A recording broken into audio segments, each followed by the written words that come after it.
Hello everyone and welcome to Brands Hatch. Here we are, Ferrari Challenge in the sunshine. We could almost be in Laguna Seca in California. Instead of which it is Brands Hatch here in Kent. Alongside me, delighted to welcome Vicky Butler-Henderson, sharing presentation duties with me all weekend long. And we've got qualifying to look forward to right now. Yeah, we have indeed. It's a pleasure to be here, a pleasure to be surrounded by so many Ferraris. And yes, we are just ahead of qualifying. So today is the Indy circuit. It's just over a mile long. These cars average over 90 miles an hour. Can you imagine that in your road car, doing a 90 miles an hour over one mile? It's a fantastic circuit. You're on the brakes, you're off the brakes, you're turning in. It's constant, this circuit. No room for breathing. No, actually, and this is what amazes me, Vicky, because here we are in the pit lane, the very hottest place you could be, and it's the calm before the storm. Look, we can see to our left-hand side, Paul Simerson, the absolute epitome of calm, not even in his car yet, but he's going to go out and qualify. Good luck to you, Paul Simerson. Thank you, Dave. I hope you're behaving yourself. Of course, always. I have Vicky alongside me to keep me in check. So, Paul Simerson, and along with a big grid of cars, they're going to be out there qualifying. And, of course, Vicky, it's critical because what they achieve in qualifying determines where they will start the race this afternoon. It is. It is absolutely crucial. And Brands Hatch here is very busy. It gets incredibly busy. So for you to be able to put a nice time in where you are doing your absolute best is really difficult because you've got a car coming out to your left, your right. It's very tricky to pick a nice clean line. So some of the drivers will be thinking, do you know what? I'll just wait for a bit and hope that 15 cars go out, and therefore I'm going to take the last few slots at the end when it's going to be a little bit quieter. Or you might just want to go out straight ahead and try and bang in a good time. Now, Vicky, you've been on lots and lots of racing circuits. Indeed, I recall you being in a Ferrari F430 going back a few years. How important is it, perhaps to go when you think the time is right? Because psychologically, these drivers, where they qualify, of course, the tyre use that they use during the course of qualifying means that they're just slowly reducing the tyre that they will have available to them in the race. Yeah, absolutely. So for the first 2 to 3 laps, say that they go out, the tyres will be warming up and they'll be getting to their optimum temperature. So by about lap 3 or lap 4, that is when you hope to put in your super fast lap. That's when the tyres are going to be working absolutely at their best. But if you've spent 3 or 4 laps behind other people, not getting the clear lap, you are wasting that little window of perfect tyre, and it will absolutely scupper you, and therefore you're then down further in the grid for the start of the race where you don't want to be. So there is quite a bit more to qualifying than perhaps we always consider. And that amazes me, therefore, that all our drivers are being very calm at the moment. Yeah. And I'm looking down the pit lane at the lighting gantry. The light isn't quite green yet. What I should also do at this point, Vicky, is say not only is it you and I that are here in our qualifying show, but also Mark Werrell, who is the voice of the Ferrari Challenge, is here. Good morning to you, Mark. Good morning, everybody. Yeah, good morning to Dave and Vicky down there in the pit lane. Perfect weather conditions, warm ambient temperature with the activity that we had over the course of the free practice session. That's also allowed the circuit to rubber in to a degree as well. So we should hopefully be seeing some quick lap times coming in as and when we get the cars out there. We were talking about tyres and the drivers are limited for the amount of tyres that they can take over the course of a weekend. So Ferrari provide each car post-scrutineering with what will be 8 Pirelli slick tyres, 4 front tyres and 4 rear tyres. So let's have a quick look back at some of the action that we've seen so far earlier on this season. More experienced racers and is highly competitive. Amongst the title hopefuls is H. Siggins. Now entering his 3rd season, the Dutchman is a regular fixture on the podium and was a race winner at Snetterton last year.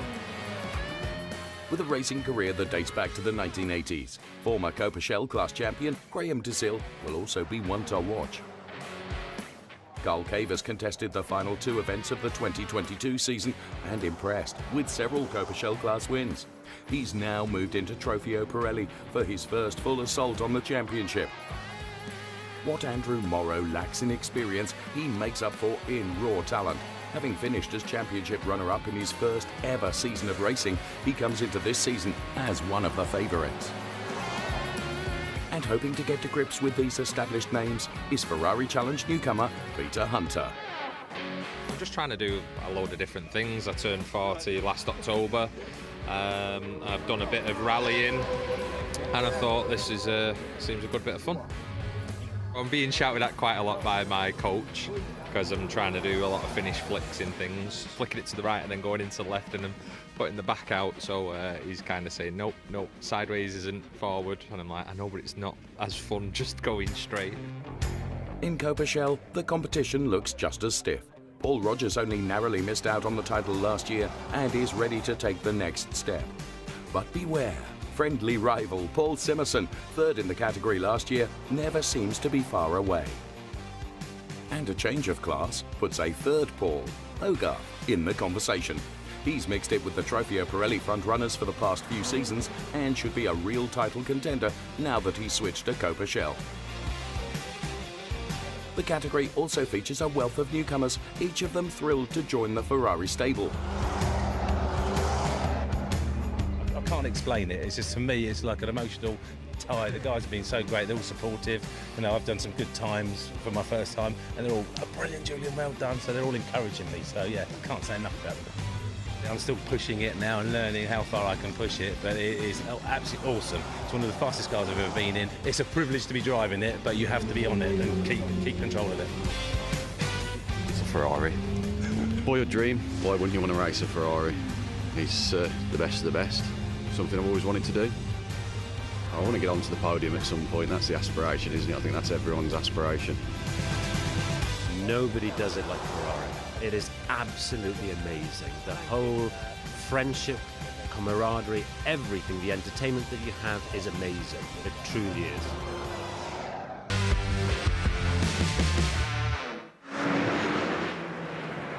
So there we go, a look at some of the drivers that we've got competing in the 2023 Ferrari Challenge UK. Qualifying only just getting underway. We've got a range of cars heading out there onto what is a very warm track. Air temperature 25 degrees, but track temperature nearly double that, 48 degrees, and a very slight breeze to assist them. And that breeze will be giving them a headwind at some parts of the circuit, we give them a tailwind at other parts of the track. So a few cars heading out onto circuit, some of them on their out laps at the moment. We have had a first flying lap come in, but that is probably about 15 seconds short of where we ought to be. So whilst qualifying is getting underway, let's just briefly head back down into the pit lane and Dave Richardson. Thank you, Mark. I was hoping that we would back-time this absolutely perfectly, and right on cue, Carl Cavers would scream out alongside me with Andrew Morrow the other side. But this is television, Vicky Butler-Henderson. It never works the way we want it to. It doesn't, but at least we get your enthusiasm and your passion for it, and we're all very excited just to see the cars turn.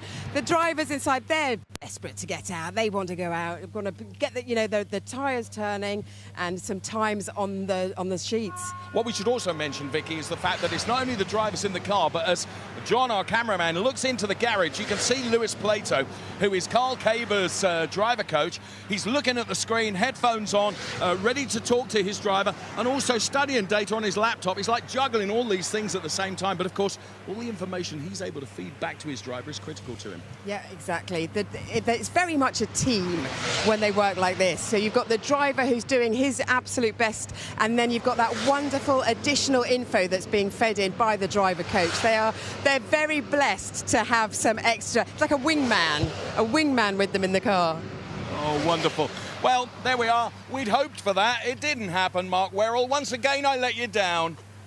Never at all. Thanks for trying, though. So we've got a few more cars have tickled their way out onto the racetrack at the moment. The two that we were hoping to see head out there are two important drivers, because Carl Cavers was second quickest in free practice this morning. He lies third in the championship standings overall coming into this weekend in Trofeo Pirelli, having been on the podium in every single race so far. Never on the top step, either on the second or the third step. So he's going to be one to watch come qualifying. And the car that was alongside him in that garage area, as we heard from Dave down there with Vicky Butler-Henderson, Andrew Morrow, the Irishman, who was unbeaten until the last race that we had last time out at Alton Park, where he had a mistake. There was an issue where his car ran wide down at the bottom of Cascades, and he recovered to finish in 3rd place, so he's still on the podium, but that was the first and so far the only race he has not won so far this season. So top of the times at the moment, it's the number 15 car that tops the times, which is Stuart Marsden. He runs in Coppa Shell category. He has posted a 48.147 from Stuart Marsden, so that is already 0.4 of a second quicker than Stuart managed in free practice. So they'll be pushing ever hard on their brand new controlled Pirelli slick tyres that they will all be bolting on for this qualifying session. The ones they would have utilised in free practice probably would have been a set that they'd have used either at Snetterton or at Alton earlier on this season and carried them over for free practice. But what you do want is those brand new Pirelli sticker tyres for the important part of qualifying, because that is where we are at the moment. And of course, we've just had, by the look of things, is that an off and into the tyres there for the number 13 car. By the look of things, that was Robert Rees that had a problem, heading round through Surtees and up towards McLaren, where I think he briefly spun the car and went into the tyre wall. He has managed to recover the car back into the pit lane area, hopefully only just light damage for that, but with those localised yellows, a few of the cars that were hoping to set a qualifying time have now work their way back in towards the pit lane area, and that includes the man who is quickest in this session at the moment, the number 15 car of Stuart Marsden. I've only seen 9 of the 18 cars take to the track so far, so there's still a few more out there that need to, at some point, put a lap in. Over the start-finish line comes the number 66 car of Julian Dye, Maranello Sales team that he races for. What does he do on that lap? The answer is go slightly slower than he has previously gone. His best is a 49.9. That was a 50.8 that he posted, but that distinctively liveried pink and day-glow yellow car turning its way through the right-hander at Druids. Remember, we're on the Indy circuit today. We go to the Grand Prix circuit tomorrow. Downhill and in towards the left-hander at Graham Hill Bend, where several of the cars transgressed the track limits, went beyond the curb line earlier on over the course of free practice, which meant that they lost their time for that particular lap. In qualifying, it's exactly the same. You run wide beyond the circuit limits, so that's beyond the white line, or where there's a red and white painted curb beyond that, then you lose the lap time that you've posted. So if it's a quick one, that's going to undo some of the hard work. Watch out for Andrew Morrow on this lap, because the man who leads the championship is just heading over the start-finish line to start a flying lap this time through. So over the start-finish line comes the car of Andrew Morrow, heads up towards the braking area for Paddock Hill Bend, and whilst he is starting a flying lap, I think it is not starting quite as well as he wanted, because he didn't seem to carry too much momentum heading up into Paddock Hill Bend there, so I think he's still in the process of just trying to warm everything, make sure those tyres are absolutely at the optimum. Yeah, and already he's backed out of the lap, so he's still in the process of trying to warm up those Pirellis at this stage. This car is also, by the look of my timing screen, not showing that it is out on track, so there might be a small issue with the transponder of that car, because it would usually identify that the car has joined the circuit, but I cannot see that that car is shown on the timing screen at this stage. Stuart Marsden, number 15, still tops the times. He did come into the pit lane, but he's back out on circuit at the moment. And we have also, by the look of things, now got Cole Cavers out on track. And again, whilst that car is out on circuit, again, it's not shown up on my timing screen, which is rather unusual. Marcus Vivian over the start-finish line. What might he be able to do? He's just starting a flying lap this time through. There's a few more now that are working their way out onto track as well. Jonathan Satchel has just made his way out onto the circuit. But for the times at the moment, we are still awaiting several of the cars to be shown on the timing screen. So they're out there and circulating, but the times just aren't as yet coming up for everybody. Now, another one we need to watch out for will be Hans Sickins, who at the wheel of the number 16 car heads over the start-finish line. Here's another one that is out on track, but again isn't showing on the timing screen. So we'll hopefully be able to bring you the times. He's certainly looking as though he's on a quick lap. He heads uphill and in towards the braking area for Druids. The number 16 car in the hands of the man who was quickest in free practice this morning for HR Owen. Heads downhill and in towards the braking area for the left-hander at Graham Hill Bend. And then get on that throttle, but not too early. listening to Carl Cavers earlier on, who transgressed the circuit limits a few too many times in free practice, and he was saying, you know, so tempted to get on the throttle that little bit earlier, but with the change that we've had recently in circuit limits, whereas now the contact patch cannot go beyond the white line or the curb, then you've got to wait that little bit more before you can get back on the throttle, and that's exactly what Hans Sickens was looking to try and do. He's about to flash his way over the start-finish line, and through he has come.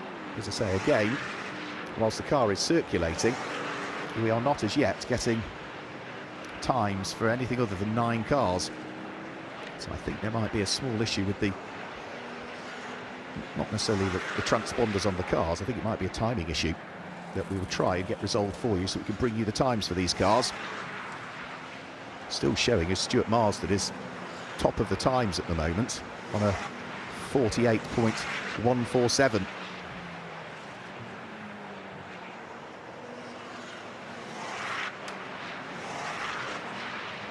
So Carl Cavers still working his way out of clearways up towards Clark Curve over the start-finish line. He's another one of the cars that say is out and circulating, but again, we're just not seeing the times for these cars coming in, so genuinely have no idea as to how they're progressing. And we've now only got 18 minutes of the qualifying session remaining at this stage.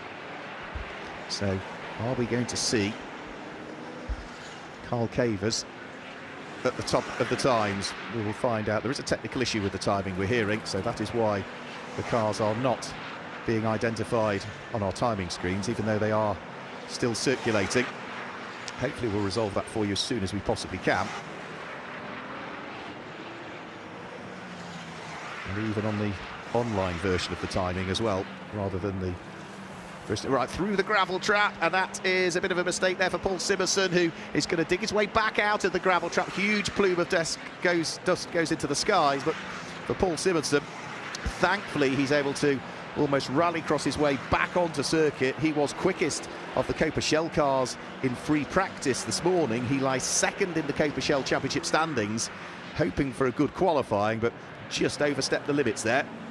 A quick replay of what happened. Yeah, it's just on the throttle too early. The car washed out a little bit, and once he's in the gravel, he has little choice but to try and steer as gingerly as he can, but also keep that throttle nailed and drag the 488 Evo out of the gravel trap.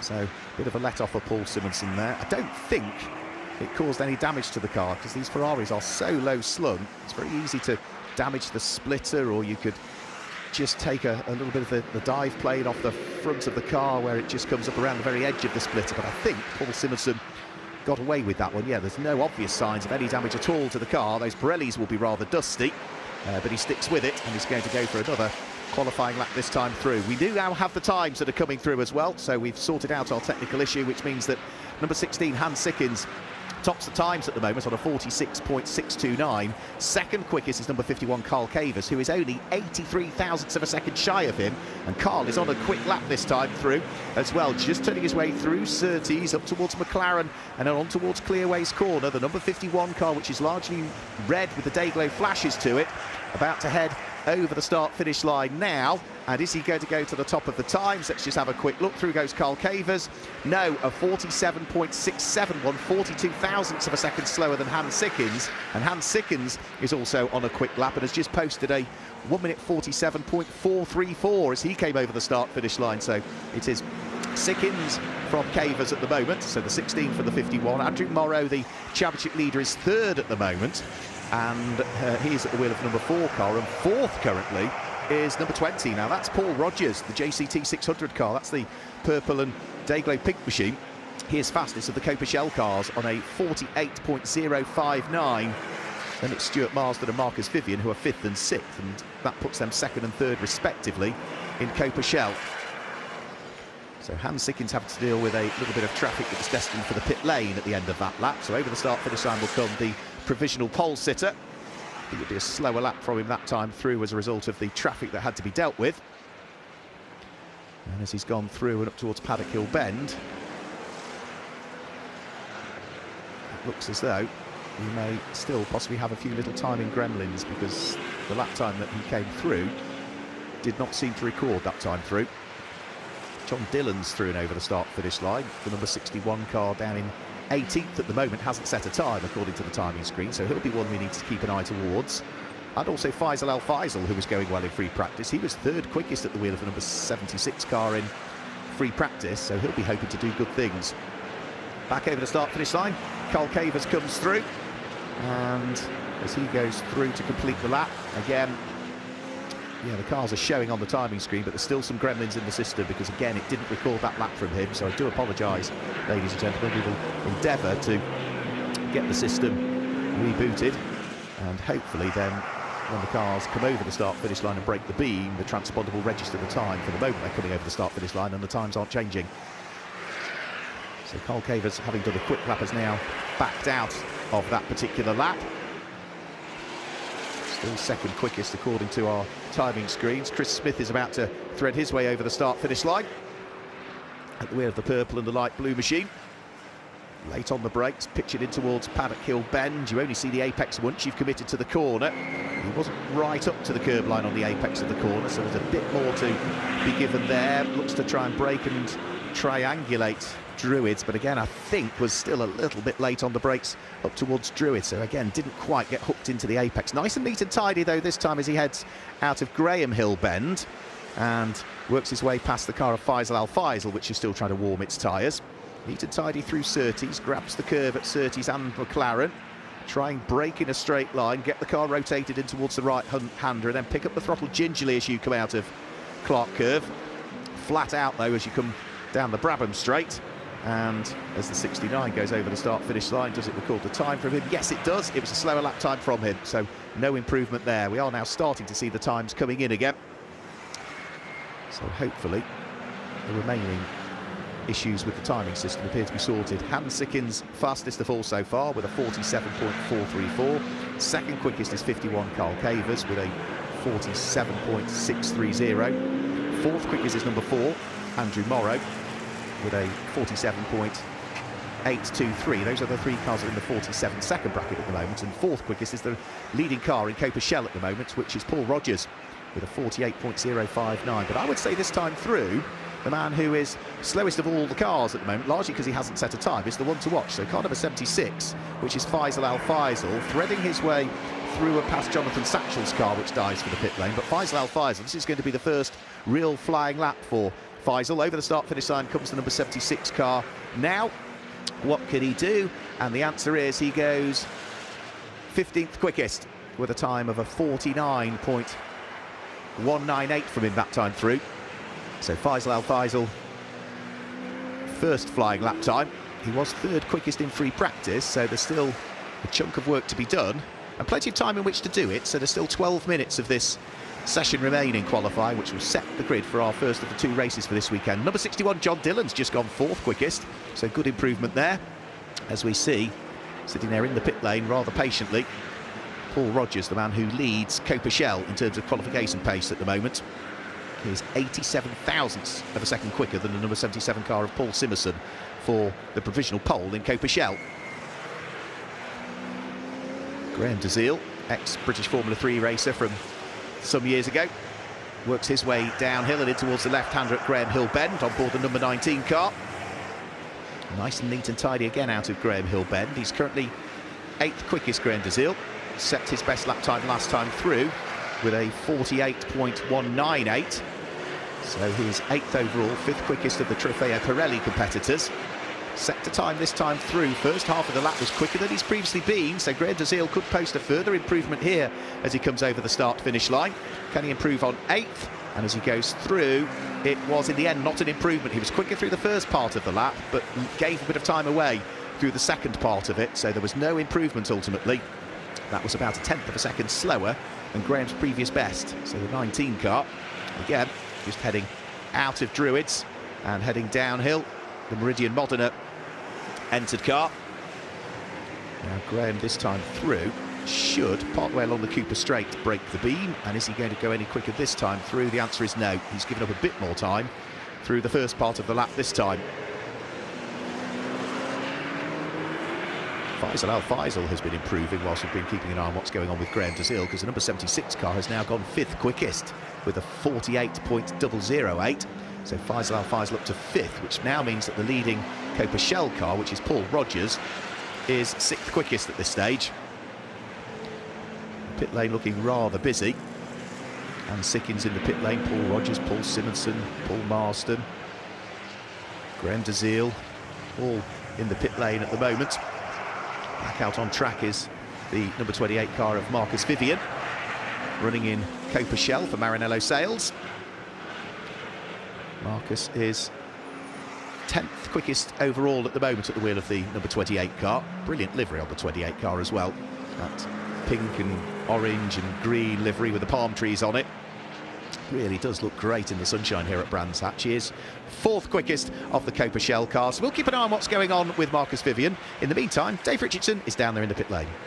I'm right in one of the garages here, and it's Paul Hogarth that I'm following at the moment, because Paul is perhaps now not where we would expect him to be in qualifying. I'm going to try and grab a word with Fulvio, but he is really, really busy looking at data and, of course, guiding Paul around, because what have we got left in this session? Only just under 9 minutes remaining. Fulvio Musi is Paul Hogarth's driver coach. He's talking to him as we speak, and as I say, I'm going to try and grab a word, because we are expecting to see Paul Hogarth much higher up the order than we're seeing him at the moment. But to be fair, I'm going to leave Fulv alone, because quite critically, making sure that his driver can deliver a time that will bring him further up the grid is much, much more important than talking to me. So I can completely understand that. But that's the situation live in the garage, and how critical it is for these driver coaches and, of course, all the engineers and teams behind the drivers who are egging their drivers on to deliver the very best performance that they can, Mark. Absolutely, it's a proper team effort, isn't it, motorsport? You see the drivers out there on track, but you don't always see everything that goes on in the background to make it happen. And for Paul Hogarth at the wheel of the black and Dayglow green number 6 car, it's just not quite happening for him at the moment. Paul Hogarth is as yet to be beaten in Coppa Shell so far this year in that category. 4 races in, 4 race wins, and actually, whilst he has won the Coppa Shell category, he's finished in the top 6 overall in every race so far this year as well. So just not quite happening for him at the moment. He is 11th quickest overall and 5th of the Coppa Shell competitors. Looking as though this time through, he's on a quick lap though. He set his best lap last time through, 48.342. He's gone through the first sector here quicker than he's gone previously. So the number 6 car heads over the start-finish line. It's looking like it's going to be a good lap from Paul Hogarth. And as he goes through, that puts him to 9th overall, 4th quickest of the Coppa Shell cars. And that was a 48.193. So he's getting there. And he doesn't need to find a great deal more either. If he can find 48 thousandths of a second, he would gain 2 places. If he can find a bit more than a tenth of a second, but not much more than that, he'd gain 3 places. So it's very, very close indeed, and he's pushing on this lap as well. The number 13 car that we saw have earlier on in the hands of Robert Rees, back out on track now. No obvious signs of any damage to that. It sort of was a fairly light contact with the barriers, so he is back out there and circulating with no problems. Paul Hogarth is about to thread his way back over the start-finish line. Is this going to be a quicker lap from him? Yes, it is. And Paul Hogarth goes to the top of Coppa Shell. So 6th quickest overall, 48.0. Whatever Fulvio Musi was saying to Paul Hogarth over the radio, it's worked. He's gone on to pole in the Coppa Shell category. 6 minutes remaining. Up towards the conclusion of the lap comes Robert Rees. He's looking to try and improve the number 13 car from what is 16th overall. 49.322 is his best. As he comes through and over the start-finish line on that occasion, he's about 2 tenths down on that, so no improvement there for the Dick Lovett-Swindon entered machine. He's got his hazard lights flashing as he's continuing around the circuit. Probably not the switch as he's been wrestling the car round, but for Paul Hogarth, back into the pit lane comes the number 6 car. Done exactly what he needed to do, got out there, set what is at the moment the pole time for Coppa Shell, but with 5.5 minutes still remaining, it still gives others the opportunity to see if they can squeeze a bit more performance out of their cars. So Paul Hogarth heads towards the pit lane. The car that's 3rd quickest, number 76, Faisal Al Faisal, heads towards the pit lane. Carl Cavers, who is 2nd quickest, makes his way towards the pit lane. The one who at the moment I would say is not quite where we'd expect him to be, and that's Andrew Morrow, the championship leader, because he's only 4th quickest at the wheel of the number 4 car at the moment. And I say that in the nicest possible way.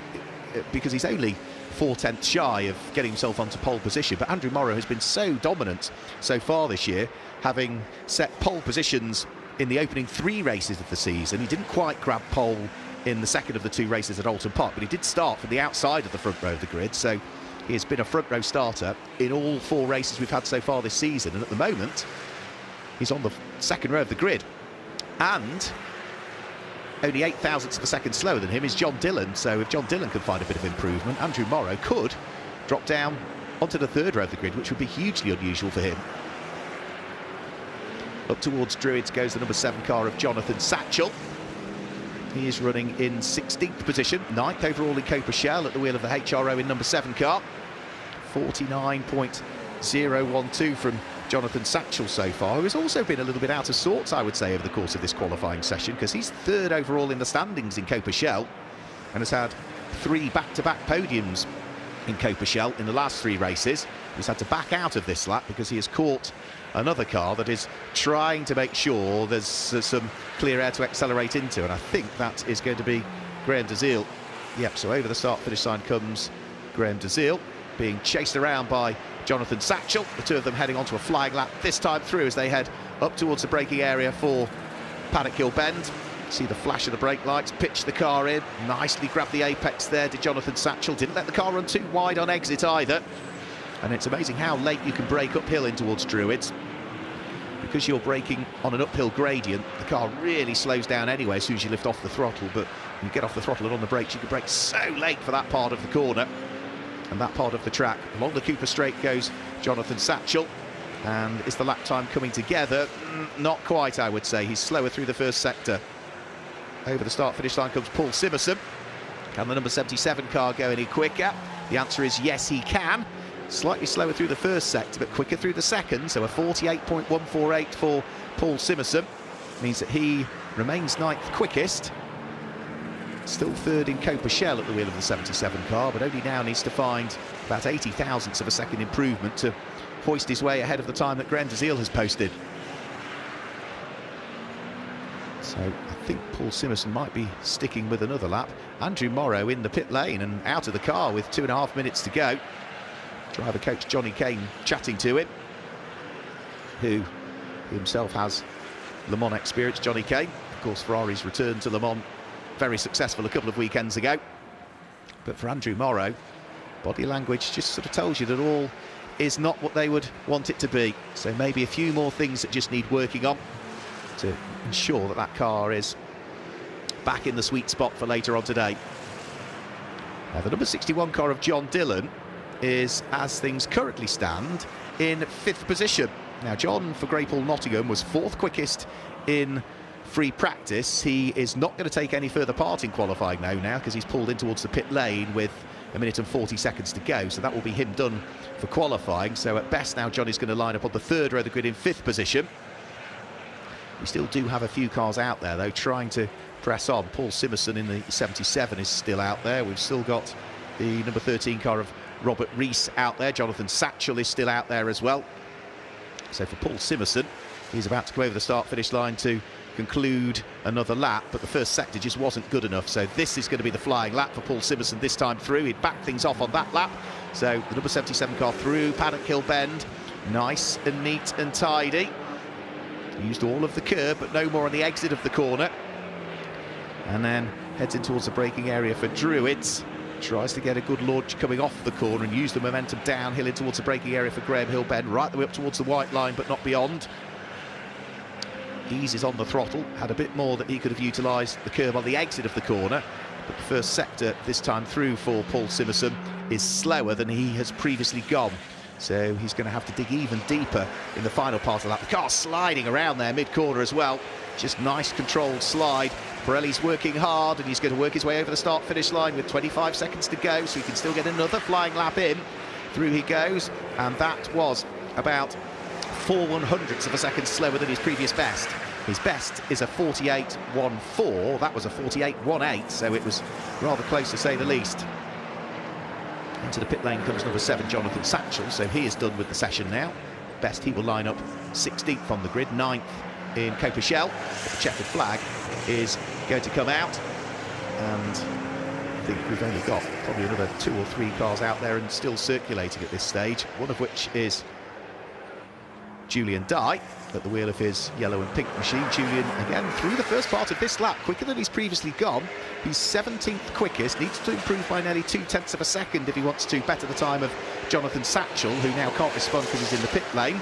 Paul Simerson takes the checkered flag and is slower, and the last car, I think, to take the checkered flag now is going to be the number 66. Through and over the start-finish line it comes.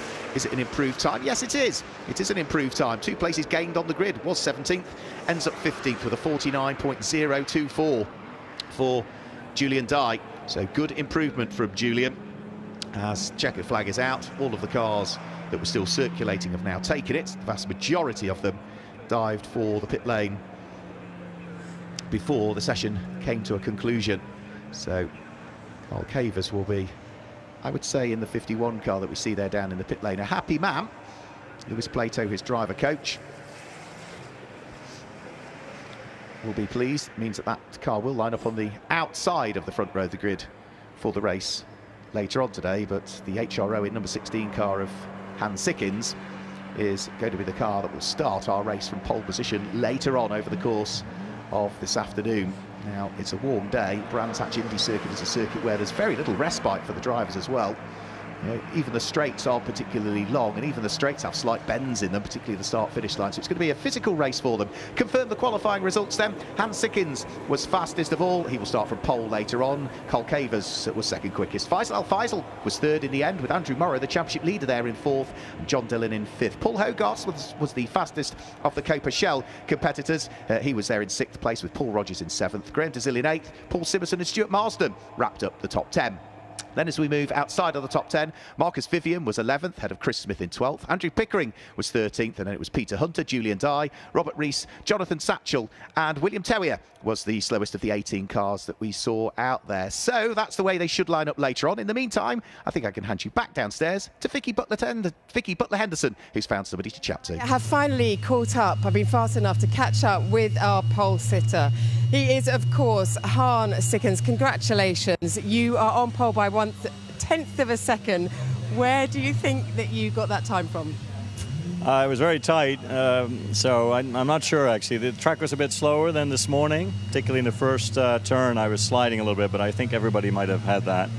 But it was probably a tiny bit everywhere, I would think, yeah. Now, when I come out of a qualifying session, I am dripping with sweat. You are as cool as a cucumber. How do you do that? To be fair, I only did 9 laps, so it was it's 9 40-second laps. So I guess there's not a lot of time in the car. And how busy is it out there for you?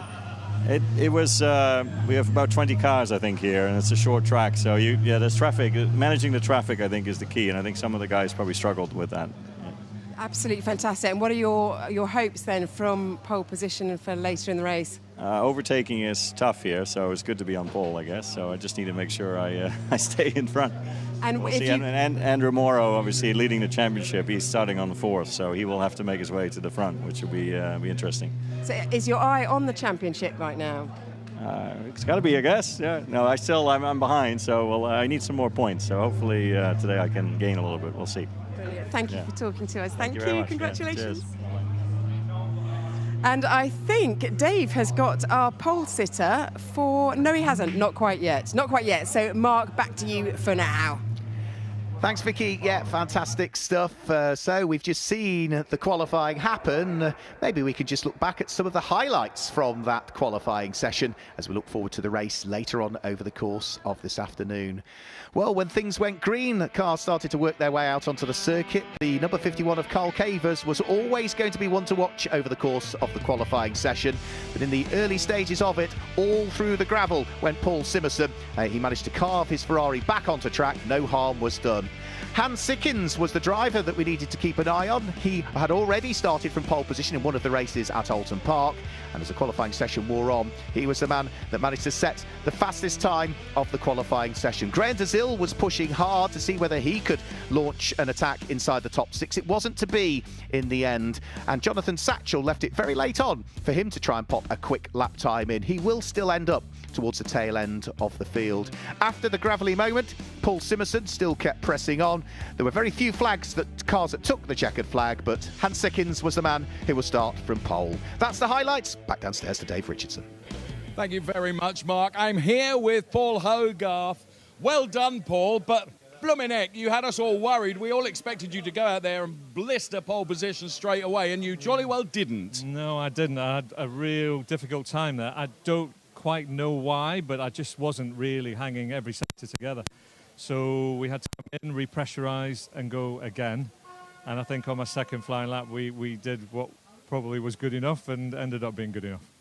Well done. And I was trying to speak to your driver coach just as you were going out for kind of the second part of your qualifying, and he shooed me away because he was very, very busy, of course, trying to motivate you, I guess, Paul. Oh, yeah, he gets right behind me. I do listen to him sometimes, but not always, and he gets a bit frustrated with me at times, but that's what it's all about, isn't it? Well, you've set yourself up nicely. Filippo here has, of course, your Rotiform pole position award. And well done to Paul Hogarth then, who holds that with pride. And on that note, Mark, back to you.